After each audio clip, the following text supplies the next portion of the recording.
ជាប់មុខស្នាមអាចរយជាពិសេសស្នាមញិចមុនស្នាមអីក៏ដោយនៅលើផ្ទៃមុខបងប្អូនធ្លាប់ឃើញផ្ទៃមុខគេគីឡូតែងតែប្រាថ្នាចង់បានផ្ទៃមុខគីឡូដូចគេត្រូវទេខ្ញុំណែនាំជាមួយនឹង BB Ross ដែលកំពុងតែផ្ទុះហើយផ្ទុះទៀតនៅក្នុងទីផ្សារប្រទេសកម្ពុជាចង់បញ្ជាក់ជូនបងប្អូនថាចេះអីវ៉ាន់ណាដាក់អស់តែម្ដងហើយនិយាយពីតំណាងកាត់ស្តុកតែម្ដងរាប់ម៉ឺនទីបខ្ញុំបញ្ជាក់ជូនណាបើសិនបើជាអវ៉ាន់គ្មានគុណភាពគេមិនទិញយកទៅទុកចោលនៅក្នុងតូបរបស់គេទេបញ្ជាក់ជូនបងប្អូនអញ្ចឹងបើសិនជាបងប្អូនបានដឹងជាមួយដំណឹងបានដឹងជាមួយនឹងអវ៉ាន់មួយនេះដែលគេកំពុងតែសរសើរ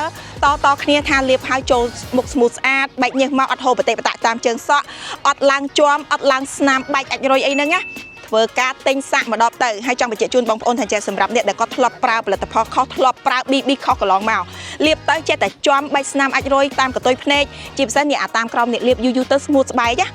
ឡើងស្នាមអាចរុយពេញហ្នឹងហ្មងបងប្អូនអាចធ្វើការដូរមកប្រើប្រាស់ជាមួយនឹង BB Ross Premium ចូលវាមានជាតិសេរ៉ូមចូលទៅជំនួយបំពន់ផ្ទៃមុខបងប្អូនបិទបាំងស្នាមការពារកម្ដៅថ្ងៃហើយសំខាន់ណាស់ជាតិសេរ៉ូមហ្នឹងមិនមែនសេរ៉ូមតែមាត់ណាបងប្អូនសេរ៉ូមហ្នឹងគឺជួយឲ្យផ្ទៃមុខរបស់យើងក្លោភ្លឺទន់ឡើងមាត់តែម្ដងខ្ញុំហ៊ាននិយាយថាចេះគុណភាពអវ៉ាន់មួយនេះគឺខ្ញុំឲ្យអ៊ុយតែម្ដងសាច់វាស្មូតប្រើបានទាំងចាស់ទាំងក្មេងទាំងប្រុសទាំងស្រីហើយបញ្ជាក់ជូនមួយទៀតក្មេងៗឲ្យតែចាប់ផ្ដើមគ្រប់ការទៅចាប់ផ្ដើមលាបវាថែស្បែកពីក្មេងទៅណាកុំឲ្យពេល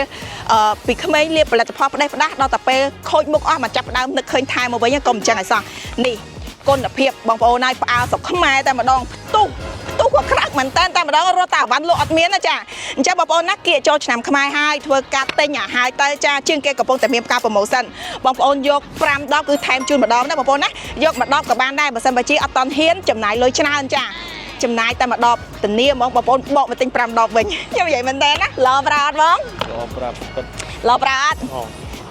មុខ BA ខ្ញុំក៏ប្រើដែរណាខ្ញុំហ៊ាននិយាយចឹងហ្មងចាប្រើបានទាំងប្រុសទាំងស្រីទាំងក្មេងទាំងចាស់ចំណាស់ណាក៏ប្រើបានដែរក្មេងគ្រប់ការក៏ប្រើបានដែរបងប្អូនសាច់គីឡូស្មូតគឺមានជាតិការពារកម្ដៅថ្ងៃខ្ពស់ទៀតចាសូមអរគុណ